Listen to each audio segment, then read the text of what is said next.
Indonesia di tahun 1960-an. Sebuah era yang penuh dengan perubahan dan harapan. Jalan-jalan di Jakarta dipenuhi dengan hiruk-pikuk kehidupan kota yang sedang berkembang. Sebuah negara muda, baru merdeka, dan sedang mencari tempatnya di panggung dunia. Perayaan kemerdekaan masih segar dalam ingatan, dan semangat nasionalisme mengalir deras di setiap sudut negeri. Tapi di balik kemajuan yang terlihat, ketegangan membara. Jalan-jalan yang sama, yang dipenuhi dengan harapan, juga menjadi saksi bisu dari ketidakpastian dan keresahan yang mengintai. Ideologi politik berbenturan, dan bisikan-bisikan konspirasi memenuhi udara. Di tengah perang dingin yang memanas, Indonesia menjadi medan pertempuran ideologis antara kekuatan besar dunia. Di tengah gejolak ini, muncul ide kontroversial pembentuk kekuatan kelima. Sebuah gagasan yang mengundang banyak perdebatan dan kekhawatiran. Kelompok paramiliter ini, yang didukung oleh Partai Komunis Indonesia, atau PKI, berjanji untuk memperkuat pertahanan nasional. Mereka mengklaim bahwa kekuatan kelima akan menjadi benteng terakhir melawan ancaman asing. Namun, para pengkritiknya melihatnya sebagai perebutan kekuasaan yang berbahaya, alat potensial bagi PKI untuk merebut kendali. Mereka khawatir bahwa kekuatan kelima akan menjadi alat untuk mengkonsolidasikan kekuasaan di tangan segelintir orang. Ketakutan dan kecurigaan mencengkeram bangsa ini ketika rumor tentang kesepakatan senjata rahasia dengan Tiongkok, pemain kunci dalam perang dingin yang semakin memanas, menyebar.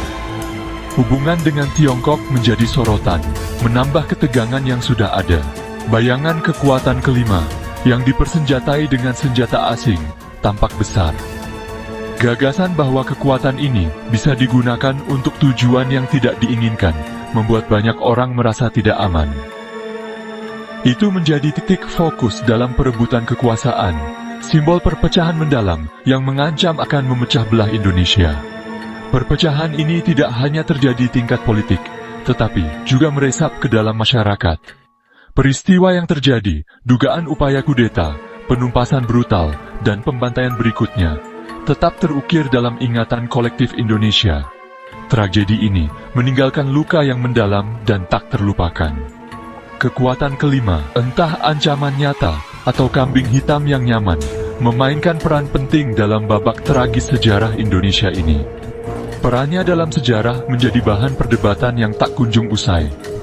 Kisahnya menjadi pengingat akan rapuhnya demokrasi dan konsekuensi yang menghancurkan dari ambisi yang tidak terkendali dan ekstremisme ideologis.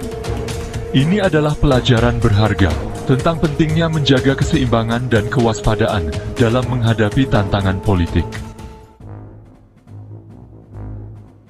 Untuk memahami kekuatan kelima, pertama-tama kita harus kembali ke panggung global tahun 1960-an. Ini adalah masa ketika dunia berada dalam ketegangan yang luar biasa, dengan dua kekuatan besar yang saling berhadapan dalam persaingan ideologis yang intens. Dunia berada di ujung tanduk, terbagi menjadi dua kubu bersenjata. Barat yang kapitalis, dipimpin oleh Amerika Serikat, dan blok komunis, yang dipelopori oleh Uni Soviet dan Tiongkok. Kedua belah pihak berusaha memperluas pengaruh mereka ke seluruh dunia, menciptakan ketegangan yang meresap ke setiap sudut bumi.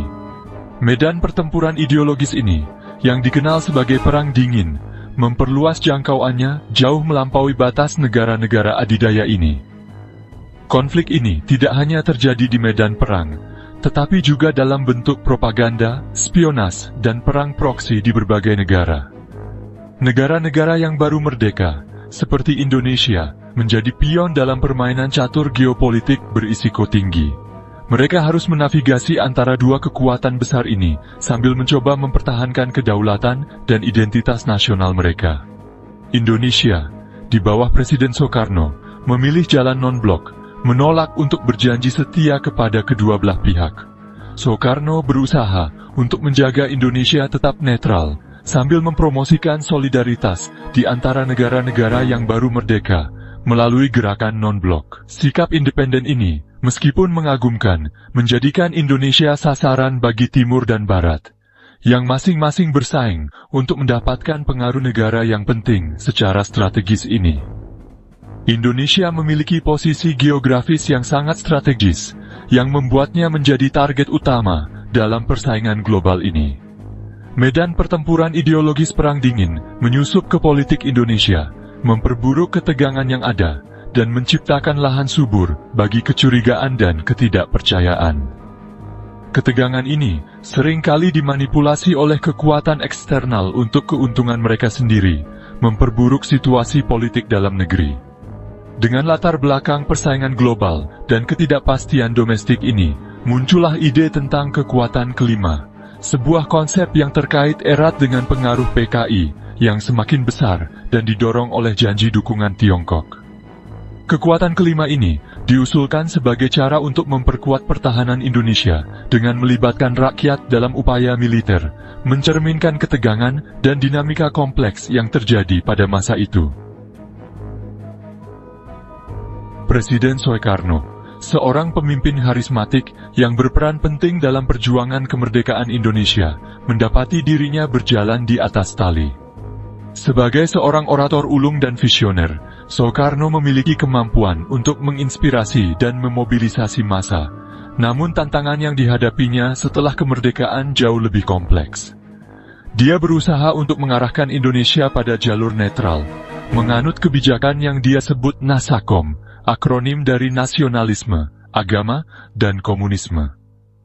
Nasakom adalah upaya Soekarno untuk menyatukan berbagai elemen dalam masyarakat Indonesia yang beragam, dengan harapan menciptakan stabilitas dan persatuan nasional. Tindakan penyeimbangan yang rumit ini bertujuan untuk menyatukan faksi-faksi yang berbeda dalam masyarakat Indonesia, tetapi juga membuka pintu menuju ketidakstabilan. Meskipun niatnya mulia, implementasi Nasakom seringkali menemui hambatan karena perbedaan ideologi yang tajam di antara kelompok-kelompok tersebut. PKI, yang didorong oleh pendekatan inklusif Soekarno, melihat peluang untuk memperluas basis kekuatannya. Partai Komunis Indonesia mulai mendapatkan pengaruh yang signifikan dalam politik nasional, memanfaatkan dukungan Soekarno untuk memperkuat posisinya. Namun, pengaruh partai yang semakin besar memicu kecemasan di kalangan militer dan kelompok agama, yang memandang komunisme sebagai ancaman bagi nilai-nilai tradisional Indonesia.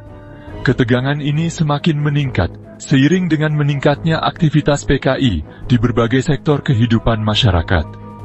Kedekatan Soekarno dengan PKI, meskipun berakar pada keyakinannya pada persatuan nasional, menimbulkan tanda tanya baik di dalam maupun luar negeri. Banyak yang mulai meragukan arah politik Indonesia dan khawatir akan potensi dominasi komunis di negara tersebut. Penerimaannya atas bantuan dari Uni Soviet dan Tiongkok semakin memicu kekhawatiran tentang kecenderungan Indonesia ke blok komunis. Bantuan ini, meskipun bermanfaat secara ekonomi, membawa implikasi politik yang berat, menambah ketegangan di dalam negeri, dan memperburuk hubungan dengan negara-negara barat. Dalam iklim kecurigaan dan manuver ideologis inilah, ide kekuatan kelima berakar, sebuah proposal yang selanjutnya akan mempolarisasi masyarakat Indonesia, dan menyiapkan panggung untuk konfrontasi dengan konsekuensi yang tak terbayangkan. Kekuatan kelima, yang melibatkan pembentukan milisi rakyat bersenjata, menjadi simbol dari ketegangan yang mendalam dan konflik ideologis yang membayangi masa depan Indonesia. Usulan untuk kekuatan kelima muncul dari PKI yang diperjuangkan oleh pemimpinnya yang ambisius, D.N. Aidit. Konsepnya sederhana namun radikal, menciptakan pasukan sukarelawan yang besar yang diambil dari jajaran buruh dan tani untuk menambah kekuatan militer Indonesia yang ada. Tentara rakyat ini, sebagaimana disebut-sebut, akan memperkuat pertahanan nasional dan menurut PKI menjaga revolusi. Namun, proposal tersebut langsung mendapat tentangan keras Angkatan Darat Indonesia yang mewaspadai kekuatan PKI yang semakin besar, melihat kekuatan kelima sebagai ancaman langsung terhadap kewenangannya. Mereka berpendapat bahwa mempersenjatai warga sipil akan menyebabkan kekacauan dan merusak keamanan nasional. Kelompok-kelompok agama yang sudah curiga dengan ideologi komunis PKI, khawatir kekuatan kelima akan digunakan untuk menekan perbedaan pendapat dan memaksakan pemerintahan komunis. Terlepas dari kekhawatiran ini, Soekarno yang terpengaruh oleh argumen PKI dan terpikat oleh prospek pencegah yang kuat terhadap apa yang dianggap sebagai imperialisme Barat, memberikan persetujuan diam-diamnya terhadap konsep kekuatan kelima. Keputusan ini terbukti menjadi kesalahan perhitungan yang fatal, mendorong Indonesia lebih dekat ke jurang bencana.